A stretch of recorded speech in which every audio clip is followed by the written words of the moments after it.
Nah, shalom, salam sejahtera dalam kasih Tuhan kita Yesus Kristus.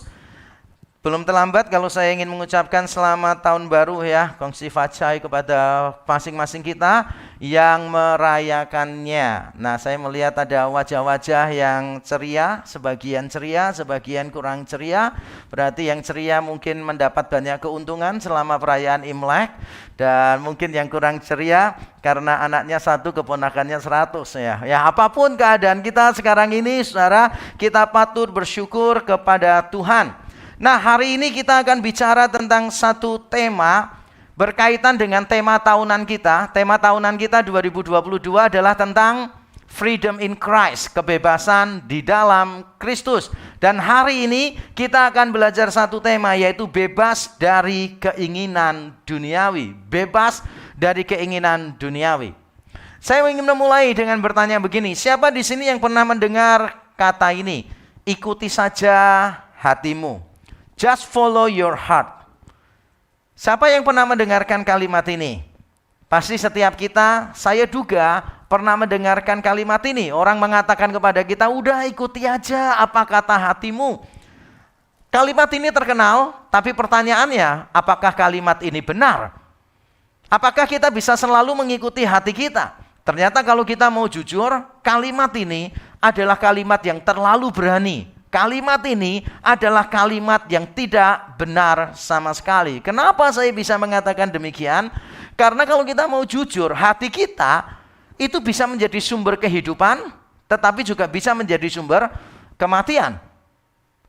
Tidak setiap hati itu netral. Tidak ada hati yang netral. Hati kita itu entah dicondongkan kepada Allah sendiri atau dicondongkan kepada yang lain.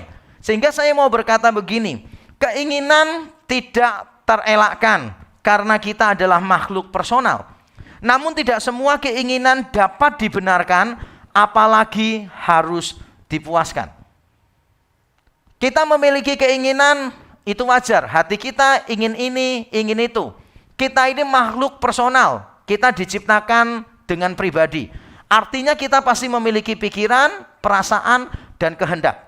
Wajar. Kita semua pasti punya keinginan. Ada di sini yang tidak punya keinginan? Tidak ada. Bahkan saya pernah ketemu dengan seseorang yang berkata kepada saya begini, keinginan saya adalah suatu ketika saya tidak punya keinginan apa-apa. Keren ya. Keinginan saya adalah suatu ketika saya tidak punya keinginan apa-apa. Terus saya bertanya kepada dia, tapi itu keinginanmu kan ya? Iya. Jadi kamu ingin tidak punya keinginan. Bahkan orang yang tidak ingin punya keinginan, sebetulnya itulah keinginannya dia. Jadi wajar kalau kita punya keinginan, tetapi tidak semua keinginan dapat dibenarkan. Artinya tidak semua yang kita inginkan adalah benar. Nah, kalau kita berpikir semua yang kita inginkan pasti benar, wah, kita berada dalam masalah. Karena hati kita seringkali menginginkan yang tidak benar. Jadi kalau tidak setiap keinginan dapat dibenarkan, apalagi harus dipuaskan. Tidak harus. Kita harus benar-benar teliti mewaspadai hati kita. Bahkan saya mau berkata begini sebelum kita membaca ayat kita. Saya ingin berkata bahwa tugas kita bukan memenuhi apa saja yang hati kita inginkan, melainkan menguji apakah yang hati kita inginkan memang benar. Tugas kita itu bukan memenuhi apa saja yang hati kita inginkan, tetapi mengevaluasi, menguji apakah yang kita inginkan adalah benar. Sekali lagi, hati kita itu sangat tricky sekali. Sesuatu yang kelihatannya baik, ternyata di baliknya ada sesuatu yang tidak baik. Contoh misalnya, bisa saja seorang hamba Tuhan berkata begini, saya ingin memiliki dampak seluas mungkin di dalam kerajaan Allah. Baik atau tidak baik? Baik sekali, berdampak lebih luas. Tapi bisa jadi hamba Tuhan tersebut tidak menjaga hatinya, lalu dia mengejar popularitas. Menjadi terkenal itu menjadi tujuan dia lebih daripada membawa dampak bagi orang lain. Bahkan untuk hal-hal yang kelihatannya baik, misalnya saya mau melayani Tuhan, saudara mau melayani Tuhan, itu hal yang baik, keinginan yang baik. Tapi kalau kita tidak mewaspadainya, bisa jadi keinginan itu pada akhirnya menjadi aktualisasi diri. Kita mau mendapatkan keuntungan dari pelayanan kita. Hati kita itu begitu tricky banget. jahat, penuh tipu muslihat. Makanya kita harus menjaga apa yang diinginkan oleh hati kita. Saya mencoba melatih diri saya seperti itu dalam segala sesuatu. Bahkan untuk hal-hal yang kecil, ketika saya memutuskan untuk membeli device, membeli gadget yang baru, saya selalu bertanya, apakah memang saya perlu? Bagaimana yang saya beli ini akan memuliakan Tuhan? Ketika saya memutuskan anak saya akan kuliah di mana, saya juga bertanya, ketika saya menyekolahkan mereka, tujuannya apa sebetulnya? Mengapa saya mengiyakan mereka studi di satu tempat tertentu? Saya bertanya, menguji hati saya. Jangan sampai saya melakukan satu tindakan hanya untuk kepuasan saya sendiri. Karena saya tahu betapa liciknya hati manusia.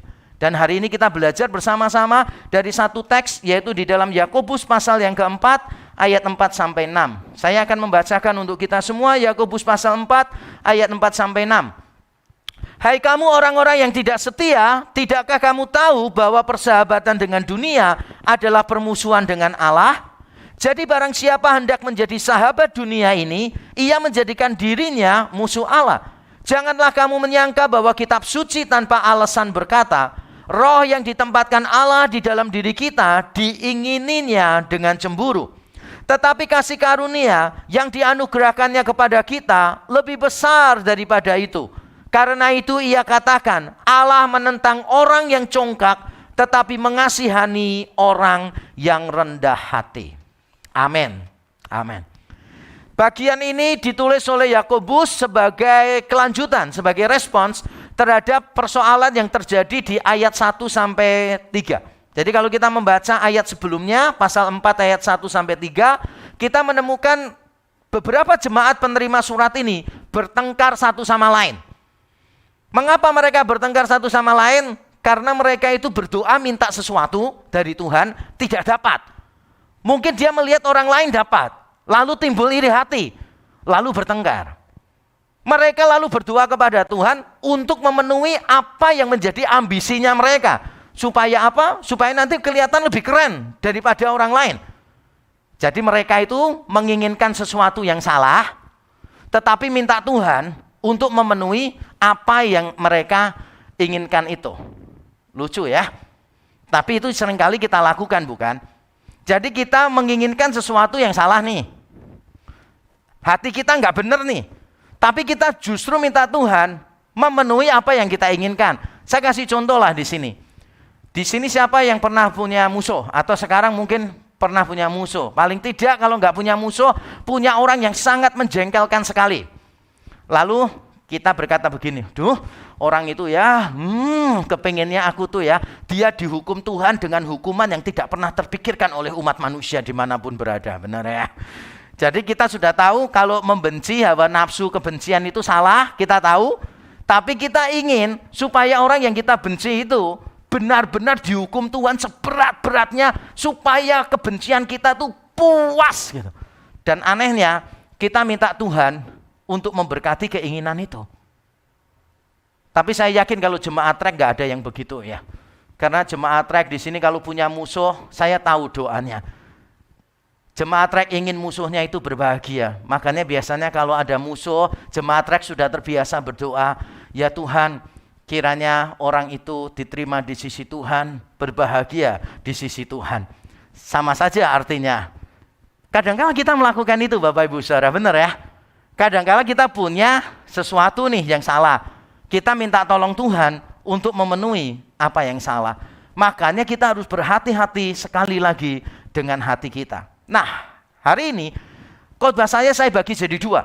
Pertama saya akan menerangkan betapa seriusnya persoalan yang sedang dibahas di sini.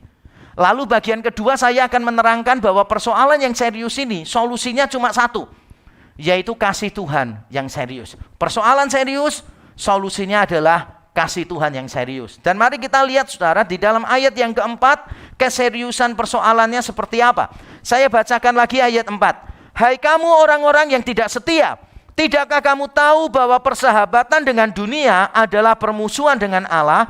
Jadi barang siapa hendak menjadi sahabat dunia ini, ia menjadikan dirinya musuh Allah. Perhatikan bagian yang awal saya baca ulang. Hai kamu orang-orang yang tidak setia. setia.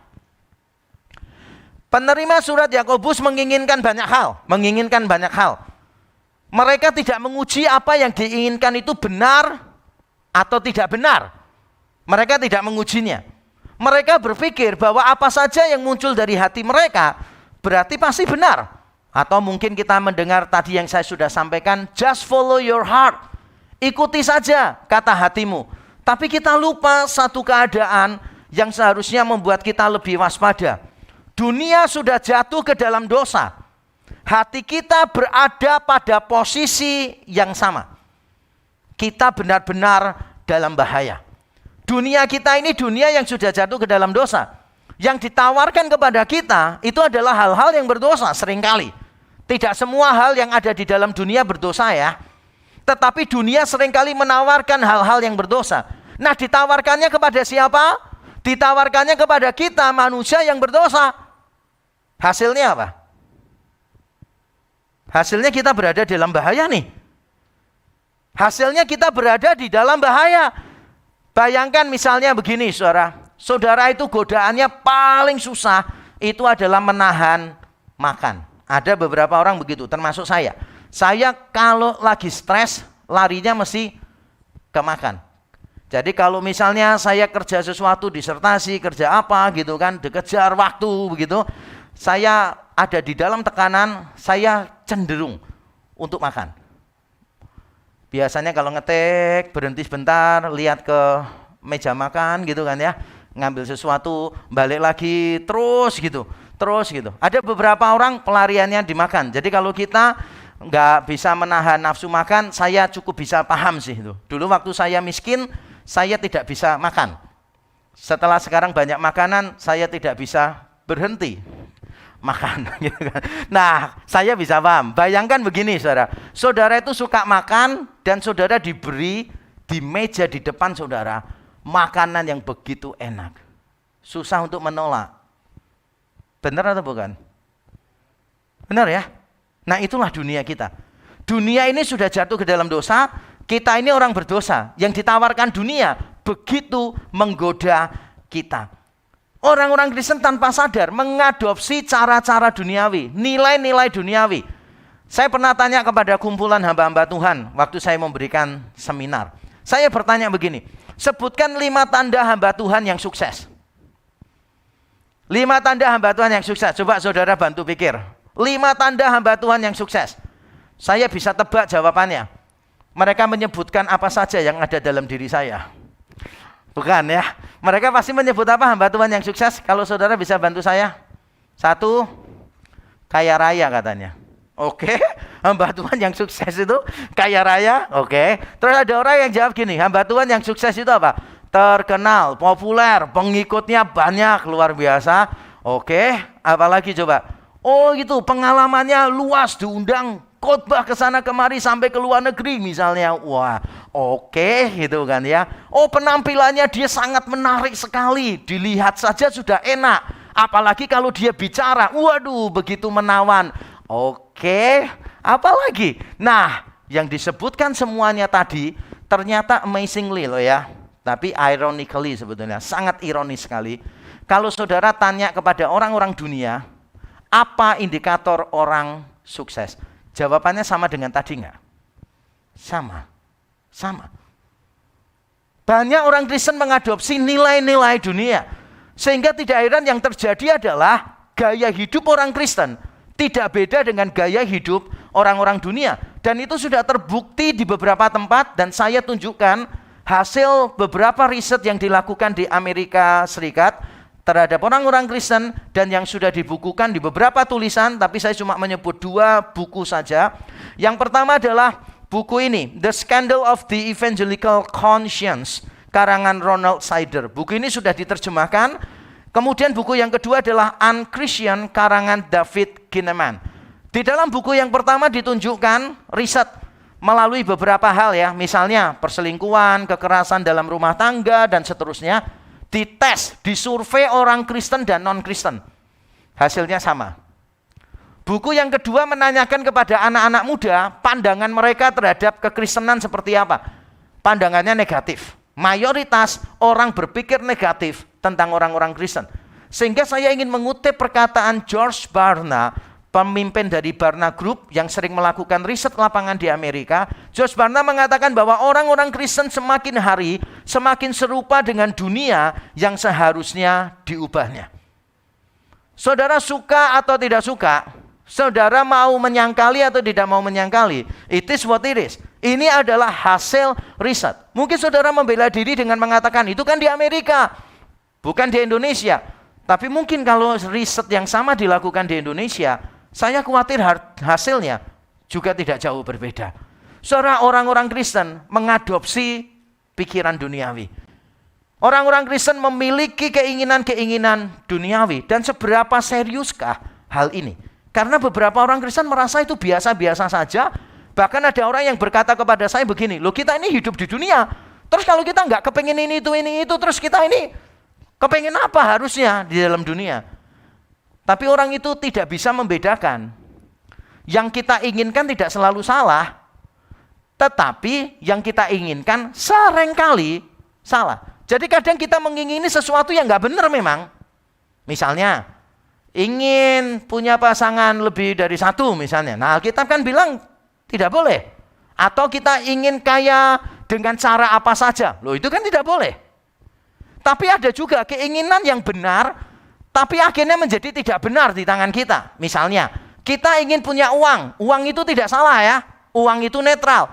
Tapi lalu kita menjadi hamba uang. Hidup kita hanya untuk mengejar uang, dan uang memberi kita kenyamanan. Memberi kita rasa aman, rasa nyaman, sumber kebahagiaan kita. Identitas kita ditentukan oleh berapa banyak uang yang kita miliki. Berarti kita telah menjadikan uang yang tidak salah menjadi sesuatu yang salah. Kita harus benar-benar berhati-hati dengan hal ini. Nah, Yakobus memberitahu kesalahan ini sangat serius. Dan dia menggunakan dua metafora, dua gambaran. Yang pertama adalah perjinahan rohani. Bahasa Indonesia tadi menerjemahkannya, hai kamu orang-orang yang tidak setia. Bahasa Indonesia menerjemahkannya begitu. Versi Inggris hampir semua menerjemahkannya, hai kamu para pejina. Bukan cuma tidak setia, tapi para pejina. Karena kata Yunani yang dipakai di sini, yaitu kata moikalides, adalah kata yang seringkali dipakai untuk ketidaksetiaan di dalam pernikahan. Ketidaksetiaan secara seksual. Jadi kata ini artinya bukan cuma tidak setia, tetapi tidak setia dalam arti terjadi perzinahan di sana. Tentu saja yang dimaksud adalah perzinahan secara rohani di sini. Bahwa Allah itu telah memiliki kita sebagai umatnya. Kita tidak mau, lalu kita mencari yang lain untuk dicintai. Gambaran ini mirip dengan perjanjian lama sebetulnya.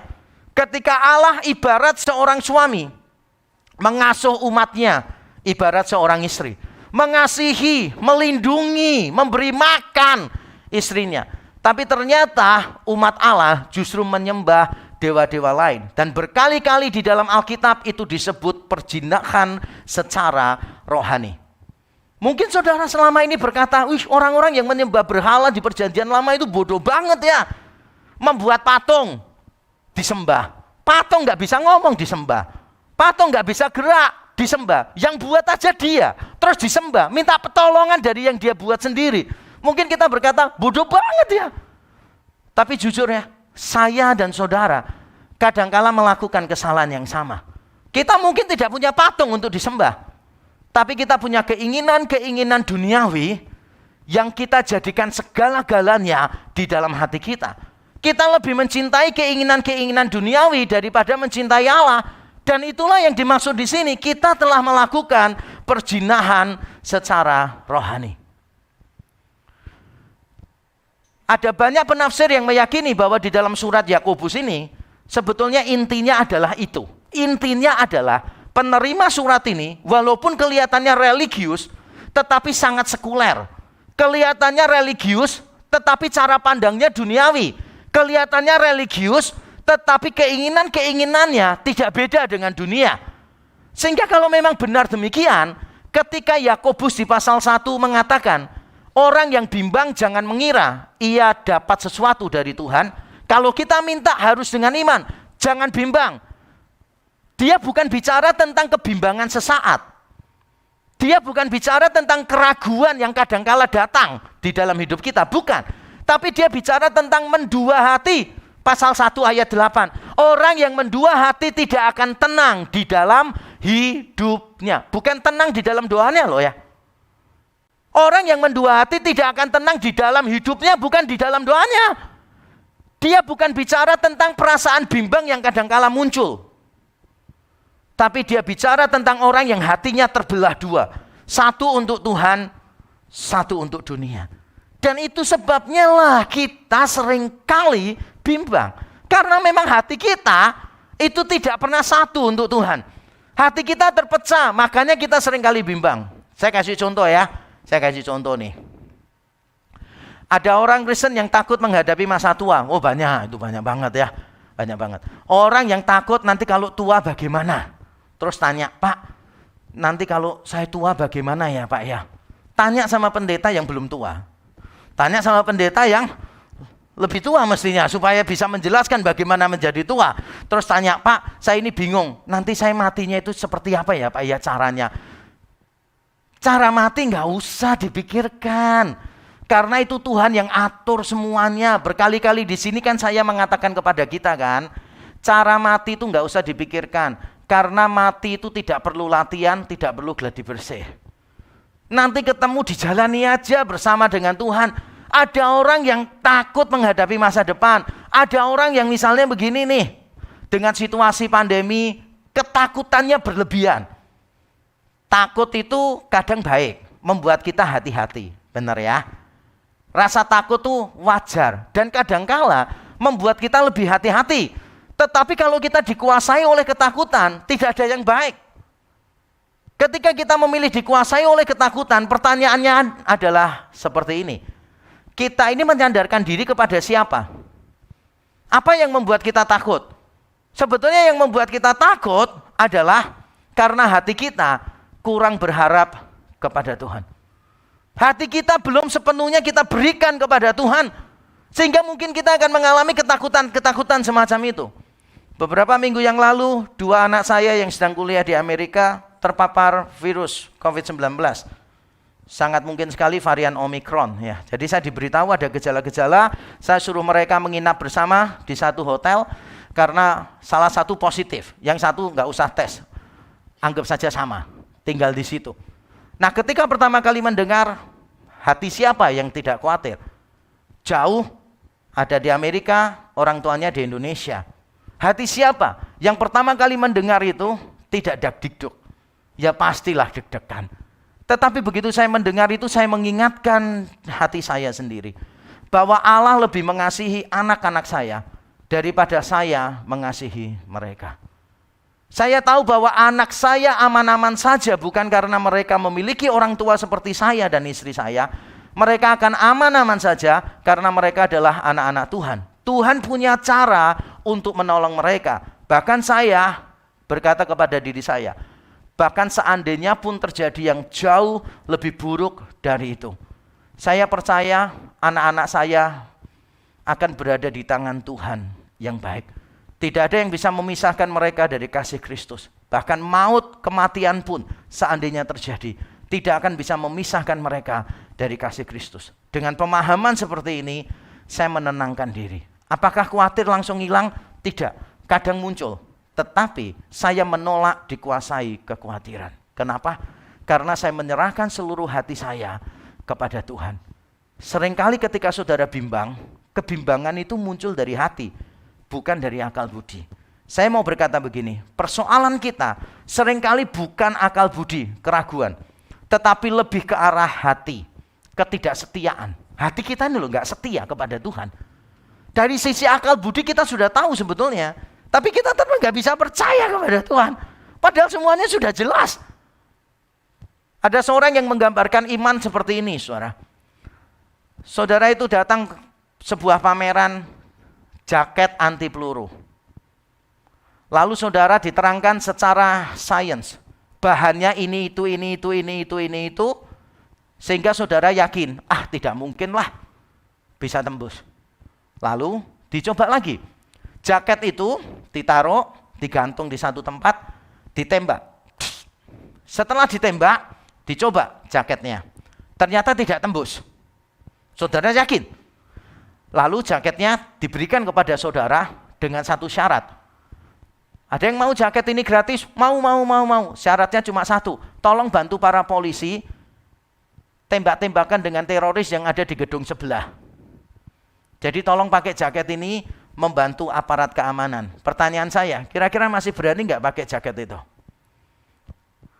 Kadang-kala kita mulai khawatir ya. Ya, kalau nggak tembus. Kalau tembus, loh padahal kan sudah tahu di pikirannya, nggak mungkin tembus. Sudah lihat, dipraktekkan. Iya, nggak apa-apa. Begitu dipakai sendiri, mulai ragu. Jujur ya, di ruang konseling saya mendapati bahwa 85% ke atas, orang itu sudah tahu apa yang seharusnya dilakukan. Jadi mengapa mereka masih perlu konseling? Karena hatinya belum selaras dengan pikirannya. Benar atau betul? Persoalan kita itu bukan persoalan akal budi kok, tapi persoalan hati. Nah, metafora yang kedua yang dipakai bukan cuma perjinahan rohani, tetapi juga permusuhan rohani. Ayat 4 saya bacakan lagi. Hai kamu orang-orang yang tidak setia, tidakkah kamu tahu bahwa persahabatan dengan dunia adalah permusuhan dengan Allah?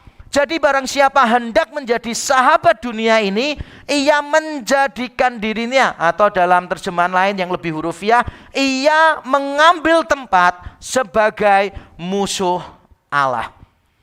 Saudara, ketika saudara menginginkan hal-hal yang duniawi, Alkitab menggambarkan itu sebagai sebuah persahabatan dengan dunia.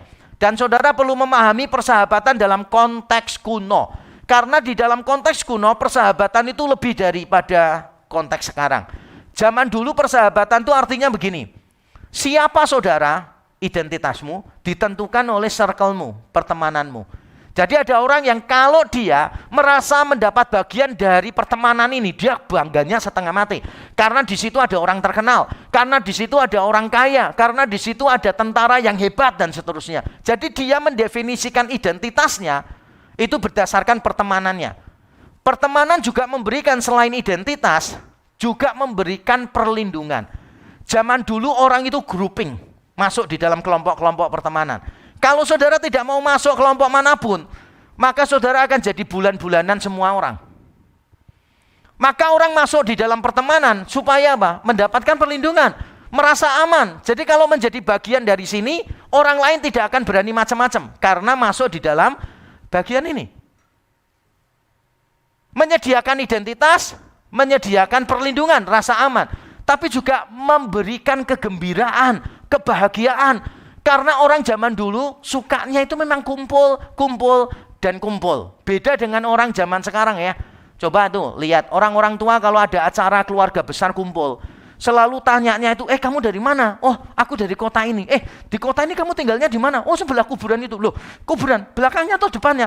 Depannya. Loh, aku di belakangnya kuburan gitu kan ya. Wah, yang satu nimpali. Loh, kamu belakang kuburan, kamu depan kuburan. Iya. Oh, aku di dalamnya kuburan gitu kan ya. Jadi cerita, pokoknya ceritanya seru gitu. Terus akhirnya gini, loh, kamu sama toko ini apanya? Oh, itu saudaraku. Loh, kamu itu saudaraku loh sebetulnya. Seneng telepon yang lain. Ternyata kita punya saudara loh ya. Seneng ngumpul. Kalau anak-anak sekarang mana suka gitu-gitu. Anak sekarang aja bingung kok harus manggil apa ini. Anak-anak saya loh sampai sekarang bingung. Harus manggil apa? Ence, empek, ya kah? Engkim, apa semuanya bingung setengah mati. Ya bener gak sih? Akhirnya semua diantem rata. Om, tante, susu, ai. Ya bener ya. Padahal harusnya ada aturan-aturannya semacam itu. Tapi anak-anak itu nggak peduli gitu. Saya pernah nginep di salah satu rumah keponakan saya. Keponakan saya itu lebih tua dari saya. Keponakan saya lebih tua dari saya. Terus dia punya anak. Anaknya main dengan saya. Manggil saya apa? Engkoh. Jadi selama main itu manggil koh gitu. Padahal papanya dia kalau manggil saya harusnya engku kan ya. Dia manggilnya dengan santai, engkong, dipukul sama papanya dia. Engkong, ngawur aja, kamu manggilnya kukong, ngerti kan gitu. Terus saya ngomongin, gak apa-apa, saya lebih senang dipanggil engkoh ya. Soalnya ada engkongnya itu kelihatan gak tua banget gitu kan. Tapi saya paham lah, anak-anak kecil sekarang loh, gak terlalu memikirkan yang gitu-gitu. Sayang sekali kita gak mikir. Padahal zaman dulu masyarakat kuno itu senang. Siapa kita ditentukan oleh komunitas kita, bener ya? Berarti kalau kita punya keinginan duniawi, kita menjadi sahabat dunia, artinya begini. Kita menjadikan keinginan-keinginan duniawi tadi, popularitas lah, uang lah, kuasa lah, dan sebagainya, kita menjadikan itu sebagai sumber identitas kita. Kita menjadikan itu sebagai sumber perlindungan kita. Kita menjadikan itu sebagai sumber kebahagiaan kita. Dan itu kelihatan sekali, walaupun saudara nggak mengakui, tapi itu kelihatan sekali pada waktu saudara mau memperkenalkan diri ke seseorang. Bayangkan ya sekarang, saya beri kesempatan saudara bayangkan, ketemu orang baru dan saudara boleh menyebutkan 5 hal tentang saudara kecuali nama dan alamat. Kira-kira saudara akan menyebut apa? 5 hal tentang saudara kecuali nama dan alamat. Saudara nyebut apa? Pekerjaan. Kalau saudara nyebut pekerjaan, berarti pekerjaan saudara pasti bagus. Sebab kalau pekerjaan saudara nggak bagus, saudara biasanya nggak nyebutkan pekerjaan saudara apa. Saudara nyebutkan keluarga. Oh, saya punya 1 istri dengan 2 anak. Wah, berarti keluarganya dalam keadaan baik. Karena dia cerita. Kecuali kalau, saudara, misalnya kan ada orang memperkenalkan diri kan gini. Saudara, saya punya istri yang cantik dan 2 anak yang lucu-lucu. Wah, itu kan berarti keluarganya saudara bisa bayangkan bahagia kan ya. Bayangkan kalau seandainya orangnya salah ngomong. Puji Tuhan saudara, saya punya 1 anak yang lucu dan 2 istri yang cantik-cantik. Ceritanya udah beda lagi kan ya, keluarganya keluarga apa nih gitu kan. Nah, kalau kita nyebut keluarga berarti kita mungkin kebanggaan dengan keluarga. Atau mungkin gini, ketika kita cerita, kita lebih banyak cerita tentang prestasi anak-anak kita. Tiap kali ketemu dengan orang lain, kita kepenginnya orang lain tahu prestasi anak-anak kita. Pialanya itu apa saja gitu kan ya. Wah, kita kepengin cerita. Berarti kita menempatkan identitas kita, kebanggaan kita, kebahagiaan kita pada prestasi anak-anak kita. Dan itu adalah permusuhan dengan Tuhan. Itu permusuhan dengan Tuhan. Keinginan terhadap hal-hal di dunia akan menjadi permusuhan terhadap Allah. Ketika hal-hal yang diinginkan tersebut dijadikan sandaran kehidupan, landasan kebanggaan, dan sumber kebahagiaan. Tidak semua yang ada di dalam dunia berdosa. Saya ulang sekali lagi supaya kita tidak salah paham. Tidak semua yang ada di dalam dunia adalah berdosa. Uang netral. Tapi uang bisa menjadi berhala ketika sumber kebahagiaan kita ditentukan uang. Identitas kita ditentukan berapa banyak uang kita. Sumber kebahagiaan kita ditentukan oleh uang kita. Prestasi netral, tidak salah. Tapi kalau kita menjadikan itu sebagai sumber identitas, sumber kebahagiaan, maka itu telah menjadi berhala bagi kita. Saudara, ada banyak hal di dalam dunia ini yang baik sebetulnya. Karena Tuhan menciptakan dunia ini dalam keadaan yang baik. Tapi yang baik ini di tangan kita yang berdosa bisa menjadi berhala. Dan ketika kita memiliki berhala, maka kita sedang mengadakan permusuhan dengan Allah. Kita sedang mengambil tempat, bahasa Yunani yang dipakai di situ, mengambil tempat sebagai musuh Allah. Kita perlu ingat bahwa pilihan kita sebetulnya cuma ada 2. Kadang kita lupa bahwa pilihan kita hanya 2, Allah atau berhala. Memilih dua-duanya sama saja dengan memilih berhala. Nggak ada pilihan yang ketiga. Pilihannya adalah seluruh hatimu untuk Allah, atau separuh diberikan kepada yang lain. Berarti kamu menolak Allah, memusuhi Allah. Salah nggak kalau cari duit? Tidak salah. Yang nggak mau cari duit, yang salah. Salah nggak kerja keras supaya karir kita naik, penghasilan kita bertambah? Harus. Yang tidak mau kerja keras justru salah. Tetapi kalau kita bekerja keras cari duit, bukan sebagai wujud kita mengasihi Allah, bahkan kita menjadikan duit dan karir sebagai Allah, maka kita telah memusuhi Allah. Pilihan kita cuma 2, Allah atau berhala. Memilih berhala, memusuhi Allah. Memilih dua-duanya sama saja, berarti memilih yang kedua, yaitu memilih berhala. Pilihan Allah kepada kita hari ini, kepada saya dan saudara adalah give it all or none at all. Berikan semuanya atau tidak usah berikan sama sekali. Pilihannya sangat tegas. Kalau kita mencintai dunia, maka kita telah berzina secara rohani dan kita telah memusuhi Allah. Lalu apa dong solusinya?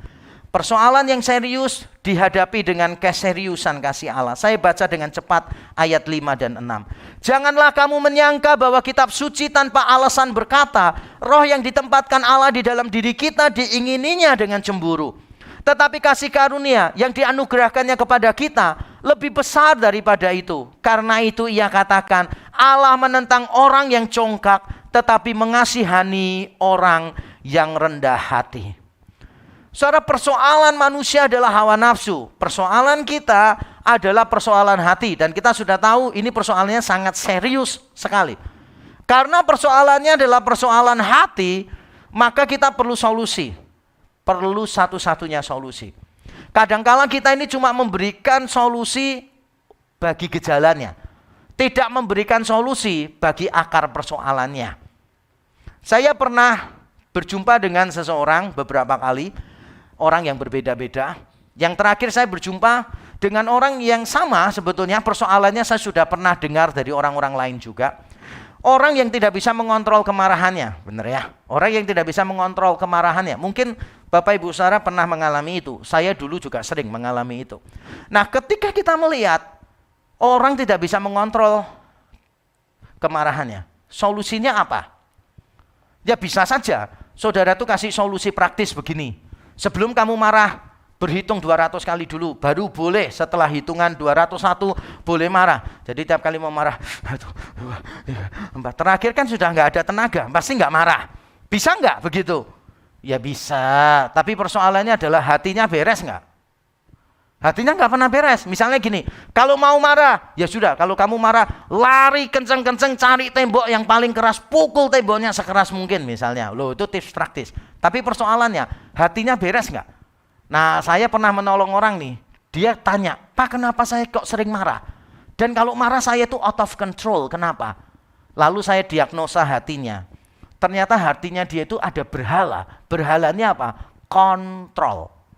Jadi dia itu kalau ada sesuatu di luar kemampuan dia untuk mengontrol, menguasai, dia itu sangat ketakutan.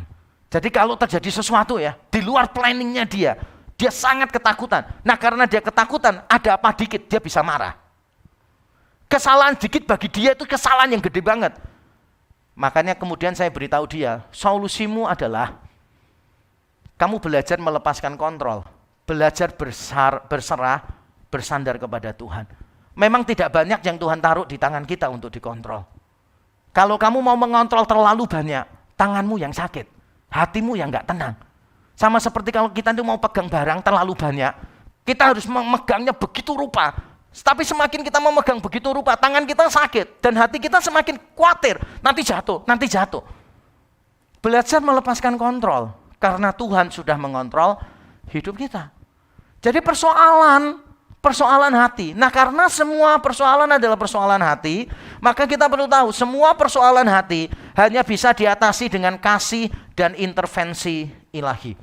Kita perlu kasih Allah, kita perlu tahu bahwa Allah mengasihi kita begitu rupa, sehingga kita tidak akan mengasihi yang lain. Hanya dengan memahami bahwa Allah mengasihi kita begitu rupa, maka kita tidak akan mengasihi yang lain. Tapi kasih Allah seringkali tidak cukup. Kasih Allah membutuhkan intervensi Allah.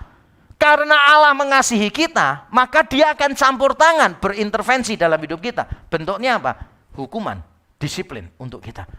Kadangkala tidak cukup Allah berkata, hei aku mengasihi kamu. Enggak cukup. Kadangkala kita perlu menunjukkan kasih kita dalam bentuk apa? Disiplin.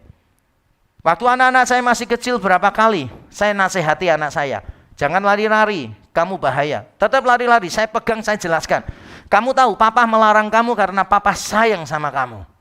Jangan lari-lari, bahaya kamu bisa celaka. Dilepas, lari lagi. Yang dilakukan seorang ayah apa? Panggil hukum. Apakah ketika saya menghukum anak saya tidak mengasihi anak-anak saya? Enggak lah.